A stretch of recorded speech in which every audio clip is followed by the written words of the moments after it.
আসসালামু আলাইকুম। জাতীয় বিশ্ববিদ্যালয়ের ২০২৫-২৬ শিক্ষাবর্ষের প্রথম বর্ষ সম্মান ভর্তি কার্যক্রমে প্রথম রিলিজ স্লিপের নোটিশ প্রকাশ করা হয়েছে। আজকের ভিডিওতে আমরা জানব ভর্তি ফর্ম পূরণের তারিখ এবং রেজিস্ট্রেশন ফি সম্পর্কে। আর হ্যাঁ, আপনাদের কাঙ্ক্ষিত রেজাল্টটি কবে এবং কয়টায় প্রকাশিত হবে সেটি আমি অবশ্যই ভিডিওর একদম শেষে বিস্তারিত জানিয়ে দিচ্ছি।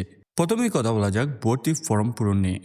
যারা প্রথম রিলিজ স্লিপের মেধা তালিকায় চান্স পাবেন তাদেরকে অনলাইনে চূড়ান্ত ভর্তি ফর্ম পূরণ করে তার প্রিন্ট বা পিডিএফ কপি সংগ্রহ করতে হবে ২২ জুলাই ২০২৬ থেকে ১ আগস্ট ২০২৬ তারিখের মধ্যে। এরপর কিন্তু ফি জমা দিতে হবে। এর জন্য ফর্ম পূরণের পর রেজিস্ট্রেশন ফি বাবদ ১,১৩০ টাকা সংশ্লিষ্ট কলেজে জমা দিতে হবে এবং টাকা জমা দেওয়ার তারিখ হলো ২৩ জুলাই ২০২৬ থেকে ২ আগস্ট ২০২৬ পর্যন্ত।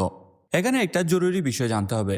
মনে রাখবে, প্রথম রিলিজ স্লিপে যারা চান্স পাবে তাদের বিষয় পরিবর্তনের কোনো সুযোগ থাকবে না। এবার আসি কাঙ্ক্ষিত প্রশ্নে, রেজাল্ট কবে দিচ্ছে? বিজ্ঞপ্তি অনুযায়ী প্রথম রিলিজ স্লিপের মেধা তালিকা প্রকাশ করা হবে আগামী ২২ জুলাই ২০২৬ তারিখে। আপনারা রেজাল্ট চেক করতে পারবেন দুটি মাধ্যমে, SMS এবং ওয়েবসাইটের মাধ্যমে। আশা করি সব তথ্য ক্লিয়ার হয়েছে। রেজাল্ট চেক করতে কোনো সমস্যা হলে বা ভর্তির বিষয়ে কোনো আপডেট জানতে চাইলে অবশ্যই কমেন্ট বক্সে জানাতে পারো।